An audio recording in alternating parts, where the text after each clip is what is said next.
What's up, folks? Welcome to Nino's Corner.tv. I'm with Larry Johnson. Now, Larry Johnson is former CIA intel analyst. How many years did you work within the CIA? Was it over 20 years? Oh no, are you kidding? I lasted 4 years. I got Oh, fed up and left.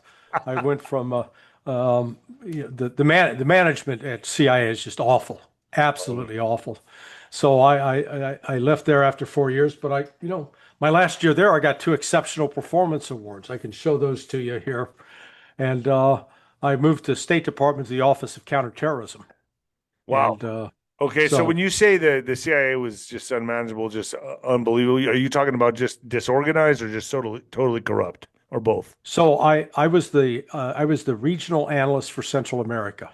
Wow. And I had been the Honduran analyst prior to that, when Honduras was one of the top five foreign policy priorities, believe it or not, back in 1986, 87, 88. And so this was 1989. I got a new branch chief. She came out of Africa. Her background was in Africa. She didn't know one thing about Central America. I'd lived in Honduras. I speak Spanish. I'm almost a native speaker. And we were asked every morning, this was back, you will find this funny, I think. This is back in the day where we show up in the morning and you had to read through a stack of paper about this high because the messages weren't on email. We weren't getting Right, electronic messages. It right. was all paper. So Jeez. I was asked to go through this, stack of 200 pages and pull out messages that I thought that the front office should see and that I felt were important, that they were the most salient. Well, unbeknownst to me, my branch chief, she was doing the same thing. The problem was she had no expertise on anywhere in Central America, much less Honduras and the conflict with the Contras and the Sandinistas. And so she was pulling out stuff that was just crap. Okay. Well, I didn't know this was going on. So uh, I came up, it was time for promotion. I go in to sit down. I was in the top 10% of analysts in terms of writing for current production. I was writing for the Presidential Daily Brief probably twice a week. I was a good briefer.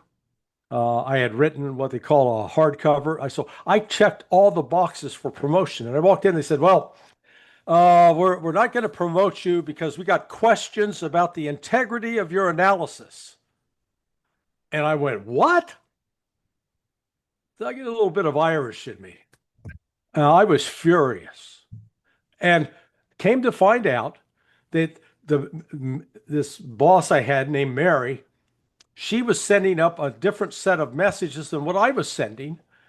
And instead of a manager, the first day when they get two different sets of paper, calling us both in saying, Larry, why are you giving me this and as opposed to what Mary's giving me? And I could have explained to know what she's doing, but I would have said cleaned it up and made it diplomatic.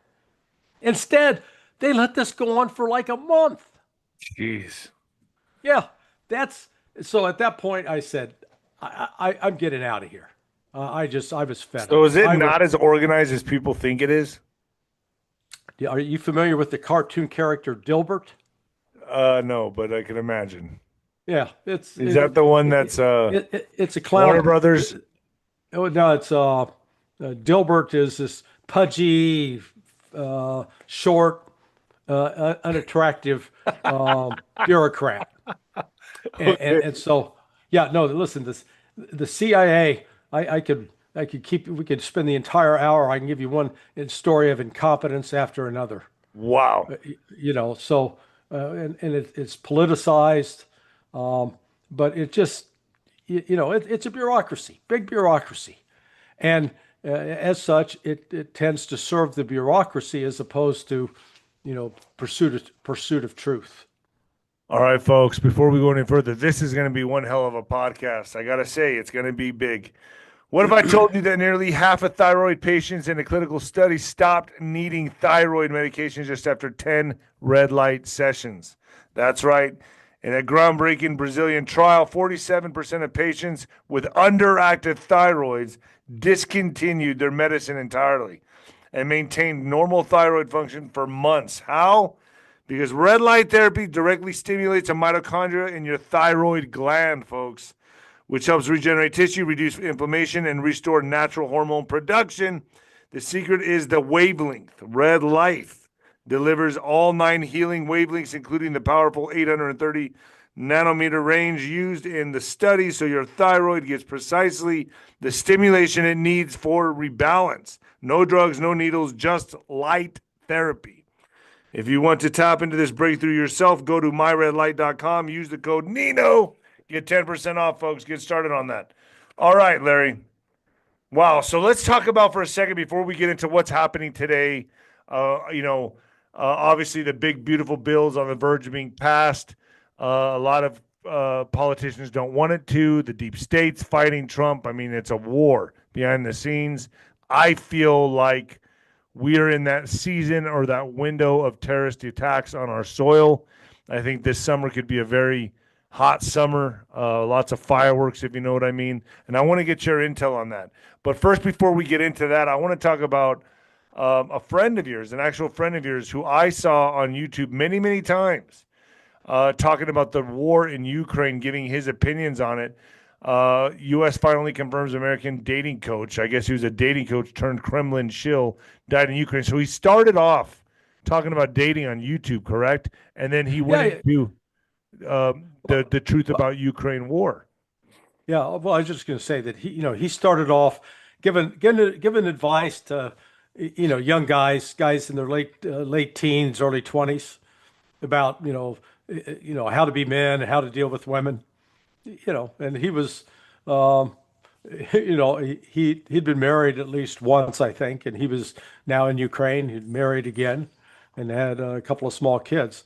He was a very engaging guy, he's smart, spoke 2 or 3 different languages, and a good analyst. And so I forget how we first came in touch with each other, but he reached out to me because I had been writing and doing some commentary on the war in Ukraine early on, and reached out, and then we did several podcasts together, just like you and I are doing. Yeah, I remember he was very voice opinionated on what was happening in Ukraine, and Yeah.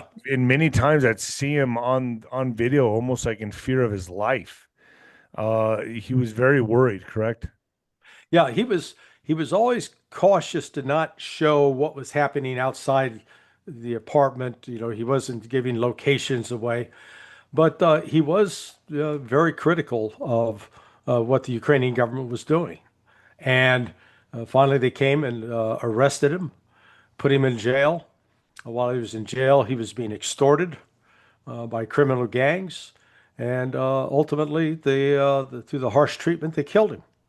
And he was in constant contact with you, correct? We were, well, when he was out of jail, we were in regular contact. Once he went in, it was just sporadic after that. And I know that he did try, he was jailed. They let him out. He got on his motorcycle. He was trying to figure out how to flee the country. And as he was doing that, he called me. It was it was probably like 9 a.m., 10 a.m. in the morning where he was. Well, that's 7 hours earlier here. So that was like 2 or 3 in the morning here. And I was in bed. My phone was turned off and I didn't get the call. Oh And no. that's the last contact I had with him. He then was disappeared into the prison system and was killed. Jeez, it's such a sad story. And I remember following him when all of this was going down and happening. I remember watching his videos, man. He had some of the greatest intel Yeah. out there. He's an American citizen and was abandoned by the Biden administration and the State Department. So, but he couldn't go to the U.S. Embassy and try to seek shelter Well, there. yeah, he was the embassy would have turned him over to Ukrainian authorities. Wow. Yeah, Wow. And that's what it was yeah, like under that administration for 4 years. yeah, yeah. Fast forward to today. I wanted to touch on that briefly, but where we're at today with Trump, obviously, I want to get your opinion on it. Um, Completely different administration. Things have changed. America looks perceivably like it's going the right way. Do you have opinion on that? Well, let's Domestically, I'd agree. I think we're moving in the right direction. I mean, particularly getting control of the illegal immigration that Immigration. has flooded the country. But, as we're discovering, you saw that Trump came under pressure from restaurant owners and hotels because it didn't matter whether you're Republican or Democrat.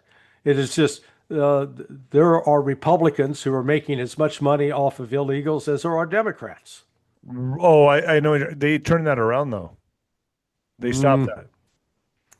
It's just this. If I saw the news story wrong, that Trump was getting pressure to lighten up Well, on that. I heard about the hotels and what farms that he was Yeah, allowing farm them workers. yeah, but I heard I brought that out on my podcast and I shined a light on it. So did some other podcasters, but I heard they turned it around. I'm not fully sure, There but was, I know we put a light on that. Yeah, it was in like, fact, even here in Florida, believe it or not, um, there was pressure to not fully go comply with getting rid of the illegals because so many of them are employed by farmers to pick crops.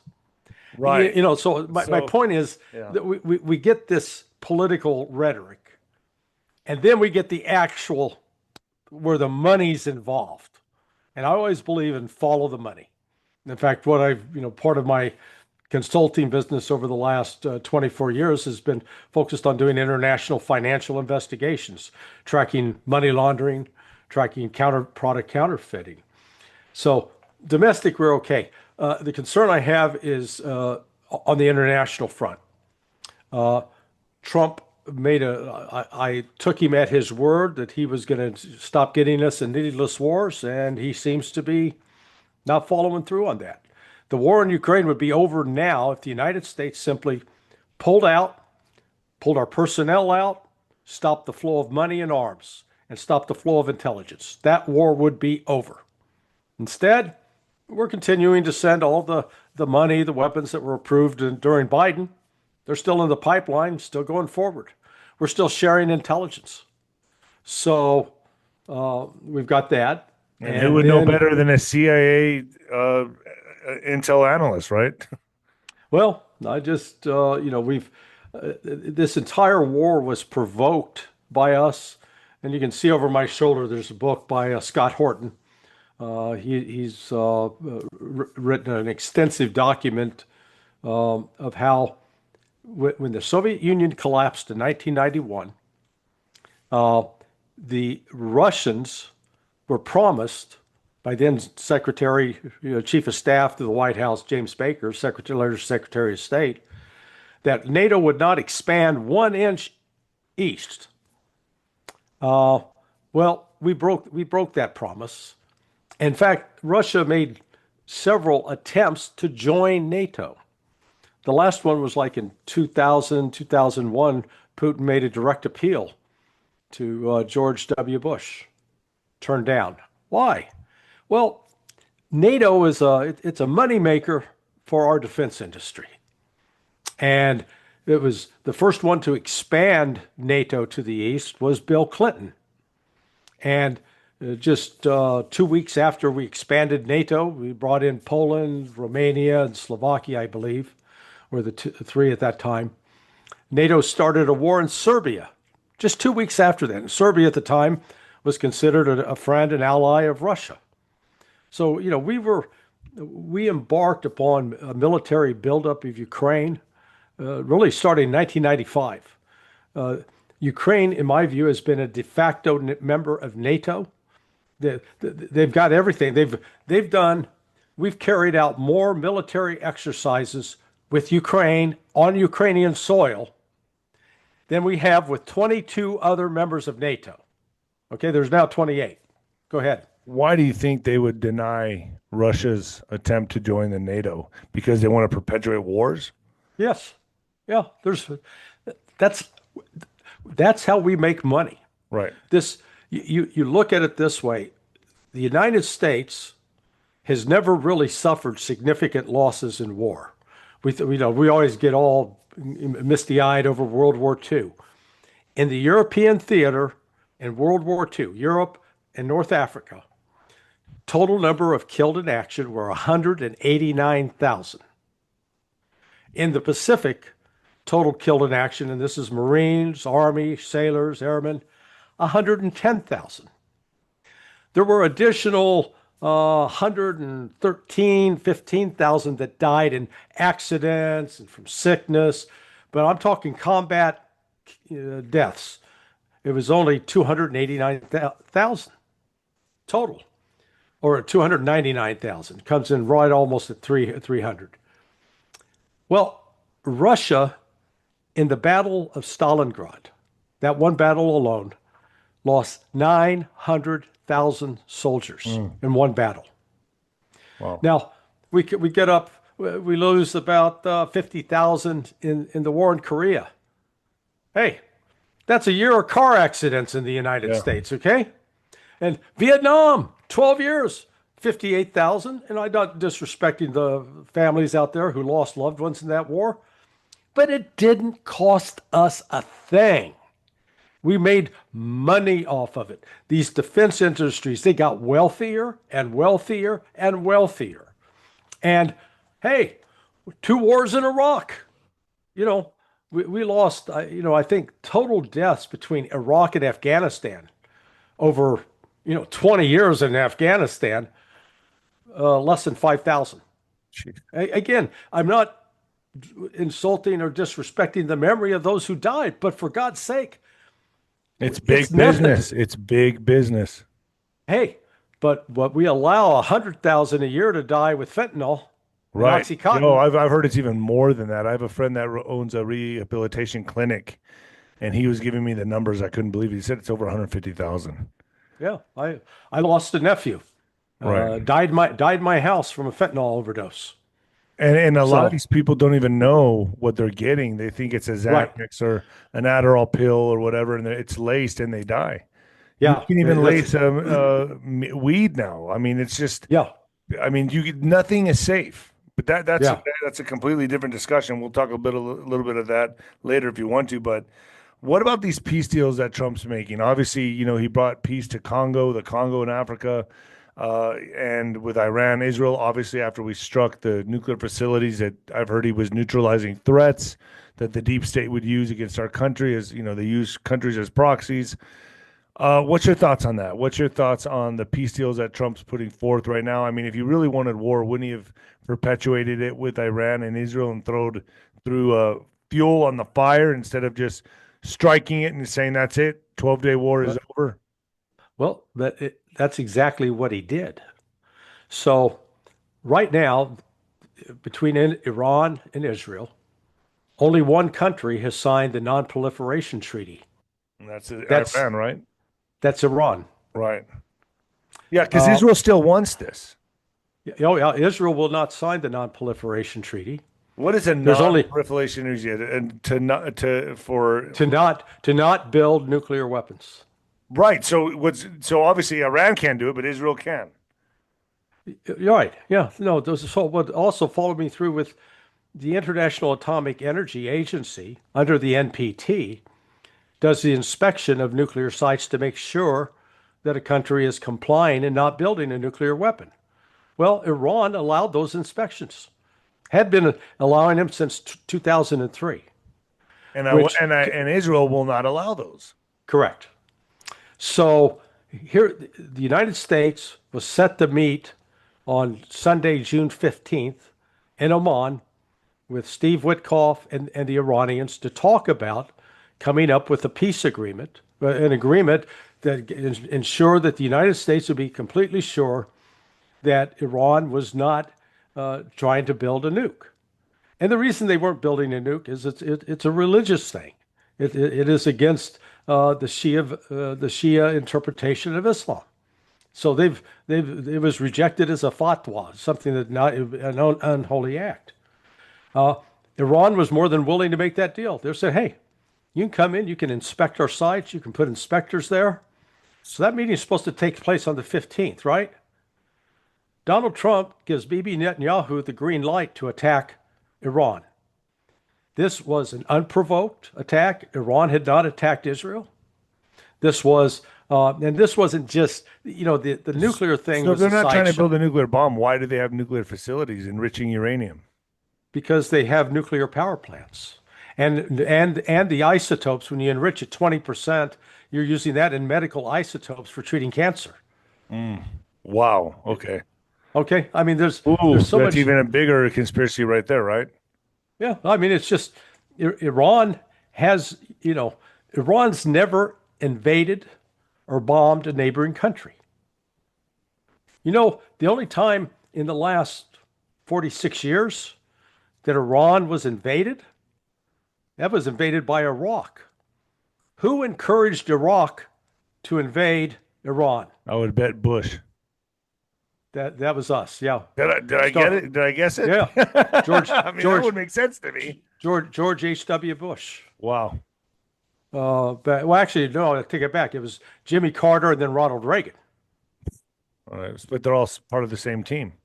So, and then we got pictures of Don Rumsfeld. Remember him, Secretary of Defense, with Saddam Hussein because the United States provided uh, Iraq with chemical weapons that were used in Iran. So this U.S.-backed war in Iran cost the lives of 500,000 people.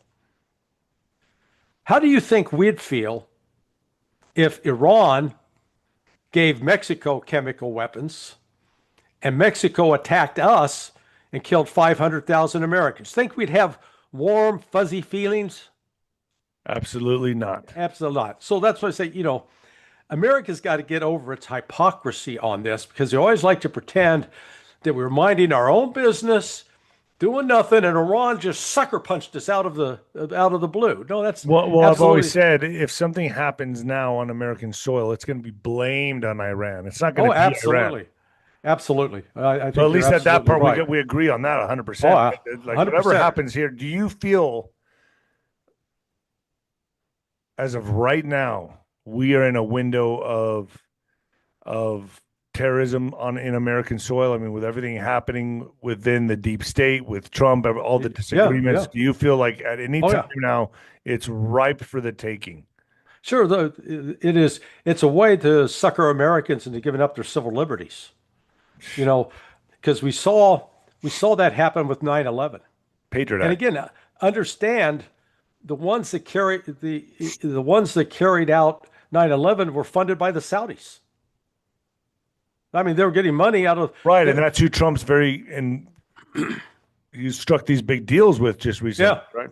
Well, and the Americans we like to have we really we play a double game because we claim, oh, you know, Iran is sponsoring, it's helping fund Hamas and Hezbollah. Well, I can take you through the statistics on Hamas that since from 1999, August of 2000, excuse me, up through the present day, the total number of terrorist attacks in by the Palestinians in Israel was a little over 600.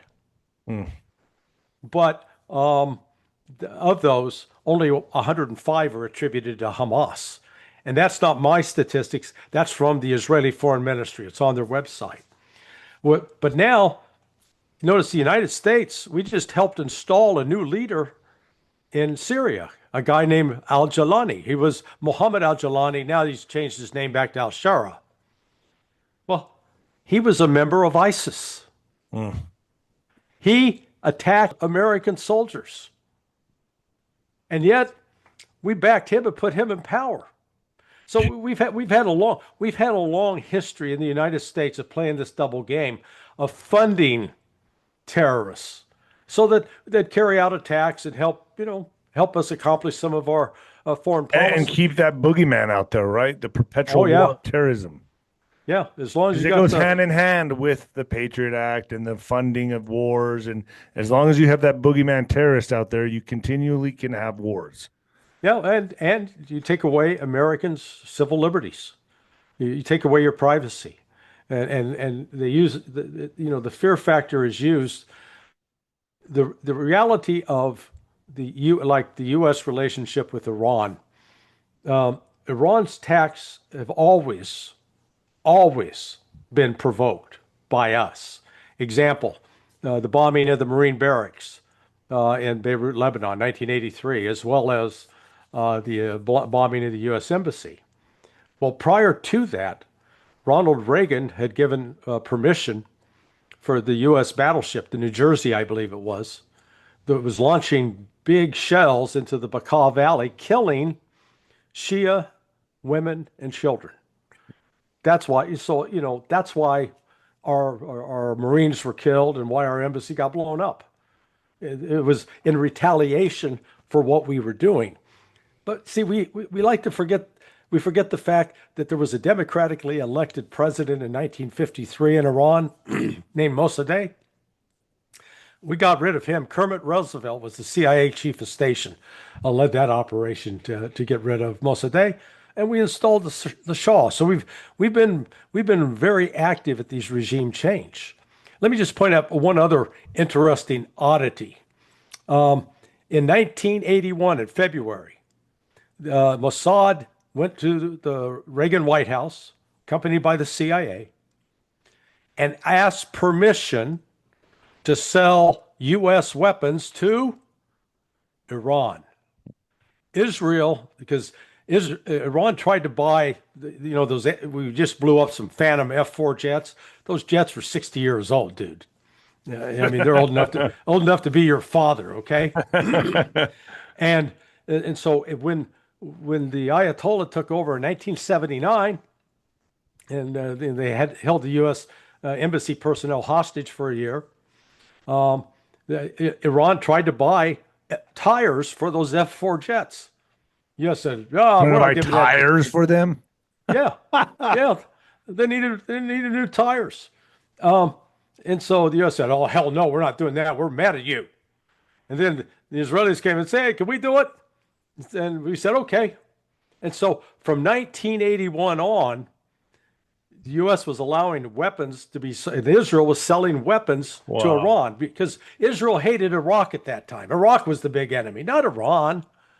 And, that all came to a screeching halt in October 1986. I just started my work as an analyst on the Central America project, and lo and behold, Eugene Hoffenfuss gets shot down. They shoot down a CIA plane carrying weapons to the Contras. And that exposed the whole Iran-Contra affair with Ollie North selling All over North. I remember that as a kid. surface-to-air missiles to the Iranians. So, like I said, the history is very, very complicated. But right now, we're getting it all boiled down and like, we're the good guys, they're the bad guys. Except Trump could have stopped this attack on Iran. Instead, he allowed it to go forward. Israel carried out an incredible intelligence operation because I guarantee you what they told Trump was, give us the green light. We're going to decapitate this Islamic regime. We're going to kill all these people in just one day. They'll collapse and we can put a new ruler in. And Trump believed him. Well, turned out, yeah, they killed a bunch of people, but and they disabled, through a cyber war attack, disabled the computer network and the air defense network, and they thought it was going to be down for a week, which would have gave time just for Israel to run over them.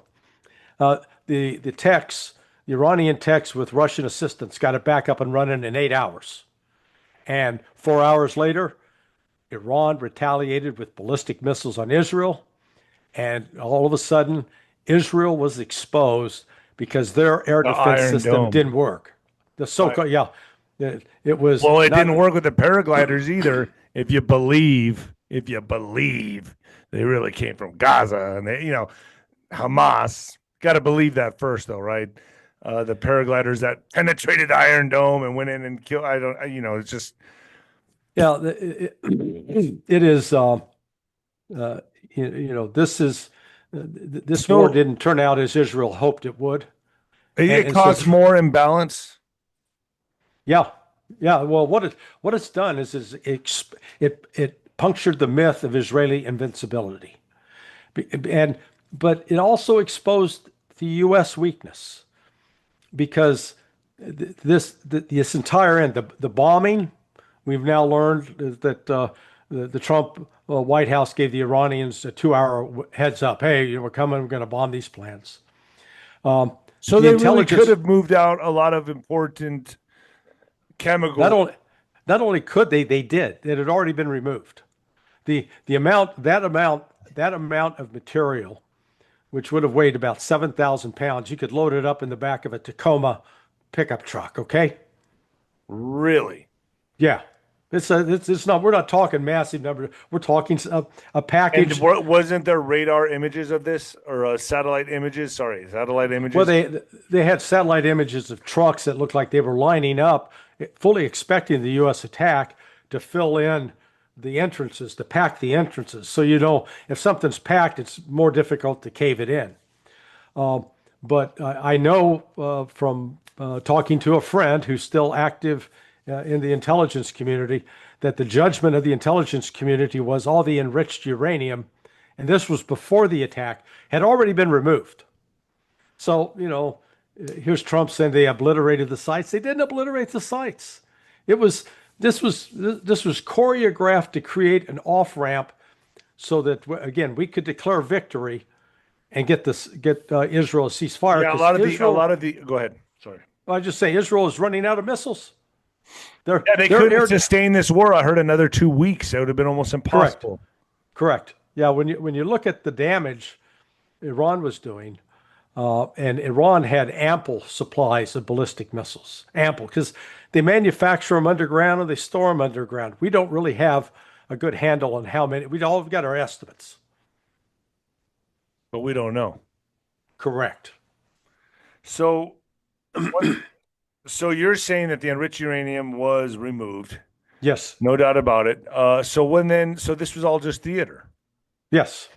And this isn't the first time it's Could this happened. be used to expose Israel? Could expose Israel in the sense that okay, now for us to send, it's time for us to send inspectors in to see your nuclear facilities, your program.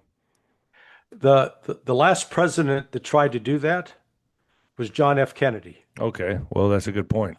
What happened to him? Yeah, correct. So, what do you think the big game is here? So, what's going to happen from here? So, Iran says, okay, we'll do the peace deal. You can come and inspect our nuclear facilities. Israel still are they still the puppet master as far as we can see? Well, Israel certainly is pulling our chain, and Trump is dancing like a nice little organ grinder monkey to their tune. But see, David, this has more to do. This really isn't about nuclear enrichment. This isn't about Iran trying to get a nuke. This is about regime change, getting rid of the Islamic Republic because they are now partners with Russia and China in an organization that's called BRICS, which stands for Brazil, Russia, India, China, South Africa. The reason Iran is so important is because of its oil supply and its supply of natural gas and its access to the Arabian Sea, the Gulf of Oman, and where it sits astride the Persian Gulf. The United States is facing, if you will, an existential economic threat from BRICS because the countries of Russia, China, and many in the global south are moving away from wanting to using the U.S. dollar. U.S. dollar is still sort of the primary currency, but these countries are now recognized as long as they rely on the U.S. dollar, they can be held hostage through sanctions. And that's what Russia demonstrated over the course of the last 3.5 years since the start of that special military operation, as they call it, in Ukraine, is the initial sanctions were claimed that they're going to destroy Russia, level it. Well, let's see, 2023, Russia grew 4.1%. 2024, Russia grew 4.4%. Now this year, its growth rate is down to 1.5% because they're getting inflation under control, and so they're deflating the economy. But in terms of what they call purchasing power parity, Russia's got the fourth largest economy in the world. Wow. That means you can go there, you can live, you can live quite well. Better than Japan, better than Germany, better than the United Kingdom, better than France. Wow, I never knew that. I never Yeah. knew that. So let me ask you, I've always, I try not to be an echo chamber on my channel. I try to bring everyone's point of view, but everyone knows I'm a Trump supporter. I believe Yeah. there's an operation at hand, but I'm not going to discuss that with you because I do admire your expertise and I respect it. Um, I've always said when the pendulum swings left, it usually goes right. It's problem, reaction, Yeah. solution. I kind of agree Yeah. with David Icke on his theory of totalitarian tiptoe and how when it goes really far left, it's going to go really far right. And I'm kind of watching some things that are happening and it's raising some questions. Like the TSA all of a sudden gets this unchecked authority for people that are traveling in airports. The No Kings protests brings out the military, which I'm wondering more protests are going to take hold and all these things. I start to wonder: is it the same game being played here? Like, is it the same game? Is the hand controlling both sides here? The two wings of the same bird. What's your view on that? Are we looking at something here that where the last administration caused all these problems to where this administration comes in, cleans it up, and takes us an inch or a foot closer to the totalitarian tiptoe or police state? Well, we're already seeing it, unfortunately, with Republicans backing it. And let me just lay my bona fides out here. Okay. I'm the one that went to Devin Nunes on March 9th, 2017, to warn him how the intelligence community, not just the FBI, but also foreign intelligence, the Brits, were spying on Donald Trump and his team. Hold on. You were the one that went to them? Yeah, You went to Devin Nunes when? yeah. It was March 9th, 2017. I thought it was an Admiral Rogers who did that, that said that he was being spied on in the White House. Well, Rogers, that Rogers was the head of NSA. He went to Trump and told Trump what was going on. But Devin had now been named. He was now the head of the House Intelligence Committee, the HPSCI. And I knew Devin because when he was first appointed to that committee, I believe it was 2012, my next door neighbor, I lived in Bethesda, Maryland at the time, was the largest defense lobbyist in DC. And he said, "Hey, I got this congressman. He doesn't know anything about intelligence. Would you go brief him?" I said, "Sure." So I went, I took a buddy of mine who'd also retired from the agency. And we had like a 2, 3 hour lunch with Devin, just giving him the rundown. So that's how I had access to Devin. What did And Devin I know? saw How much did he know at that time? nothing, Zero. zero. Well, when I went in, Wow. I said, "Look, Devin," because the previous Saturday, Donald Trump had come out and said the FBI spying on me. And then I had done, some TV commentary at the time. Actually, the only one who had interviewed me on it was Russia Today, the English news version of Russian television. And I was interviewed by them on a Sunday. And so I called Devin and said, "Hey," texted him. I've got all the text messages still. I said, "I need to come talk to you about something." So I walked in. I said, "Look, you need to understand. Here's what's going on. This spying on Donald Trump started with the CIA. It started in the summer of 2015. And at the time, it wasn't just focused on Trump, it was spying on everybody, all the presidential candidates, Cruz, Marco Rubio, even Bernie Sanders. Wow. But as the primary went on, they narrowed in on Trump. However, British intelligence was cooperating and playing a major role in this. Why? It's illegal for the National Security Agency to spy on Americans. It's not illegal for the Brits to spy on Americans. So they started the spying, and then at their facility in England, it's called GCHQ, General Communications Headquarters, what the initials stand for. Sitting right next to the GCHQ guys or gals are NSA guys and gals.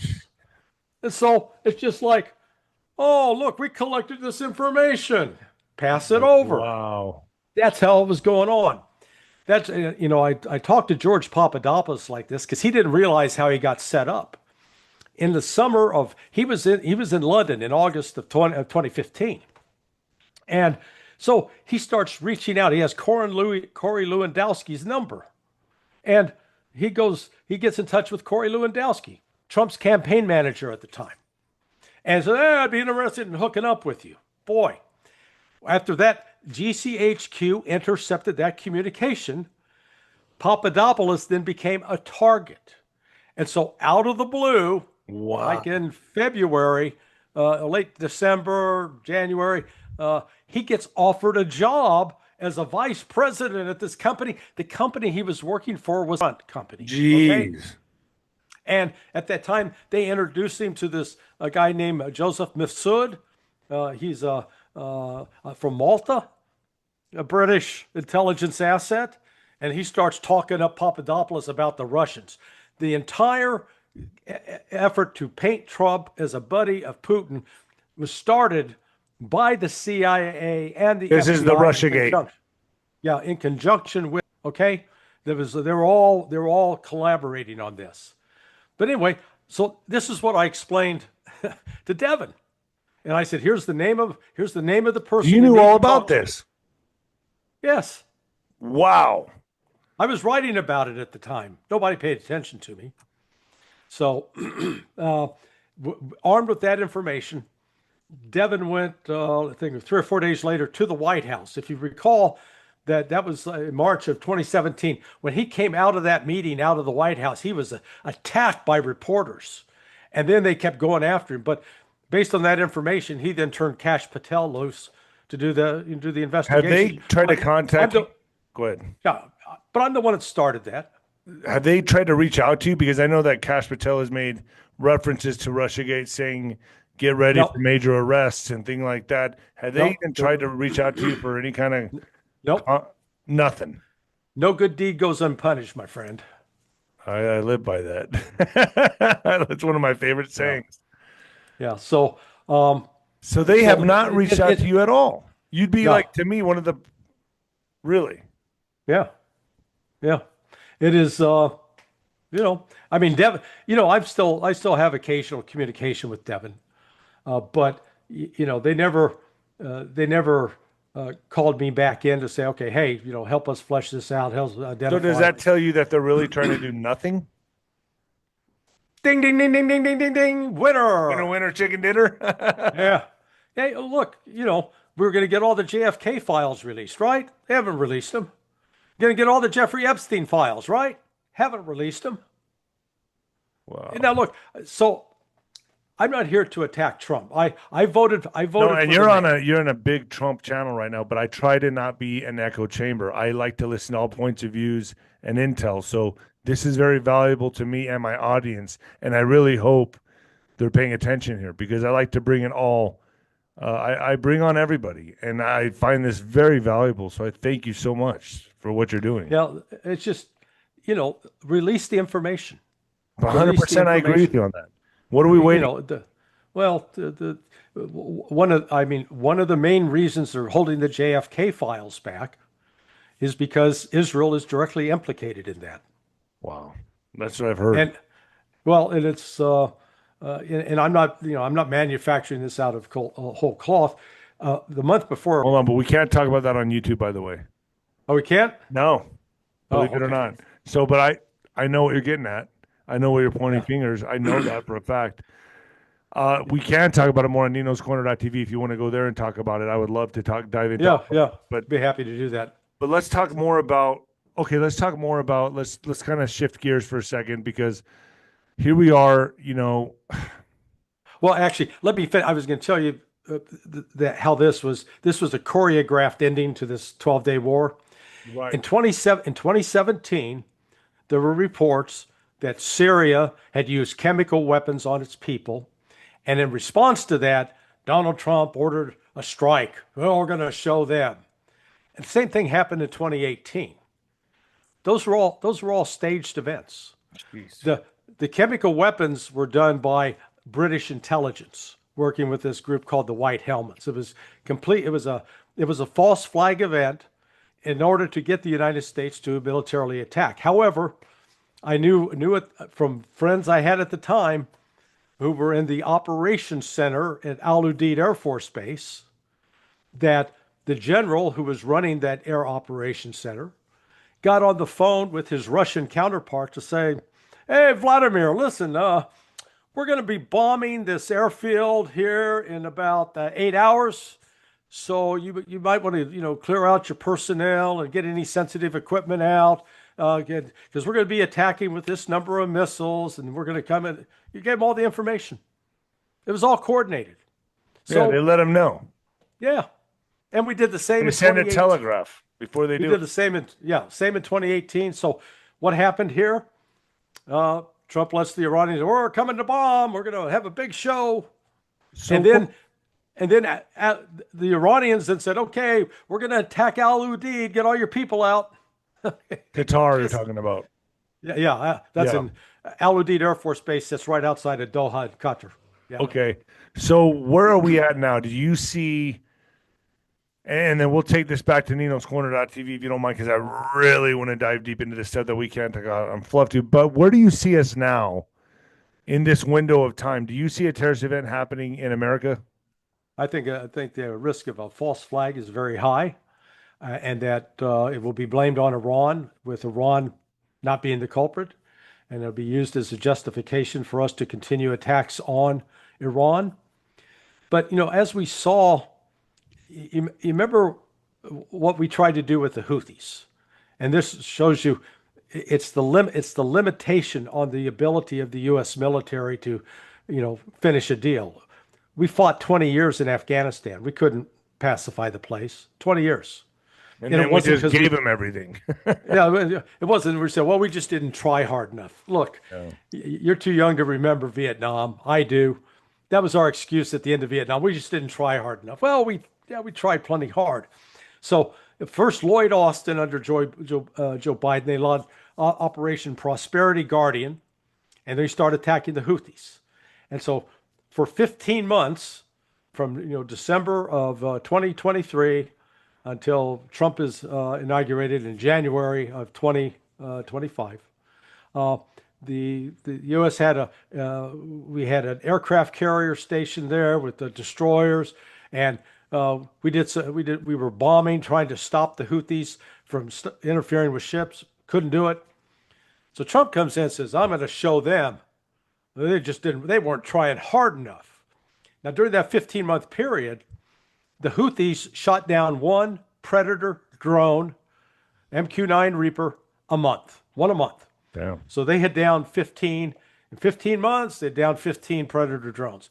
And the reason for those drones was, when you've got mobile missile launchers out running around the mountains and valleys and deserts, you got to have something that's on top of it real time, giving you live imagery, so that then you can actually have a good chance of hitting it. Because otherwise, you can't see it, can't hit it. So that's why those drones were over there. That's why they were getting shot down. So Trump comes in and says, "By God, we're going to do it. We're going to go show those Houthis," and launched the operation. It was still under Prosperity Guardian, but they put a different name on it. And over 7 weeks, the ensuing 7 weeks, the Houthis shot down one Predator drone a week. So they went from doing one a month to one a week. You say, "Well, so what?" Those are $30 to $35 billion a piece. Damn. So Damn. you shoot down 7 in 7 weeks. Wow. All of a sudden, you're up to almost $250 million.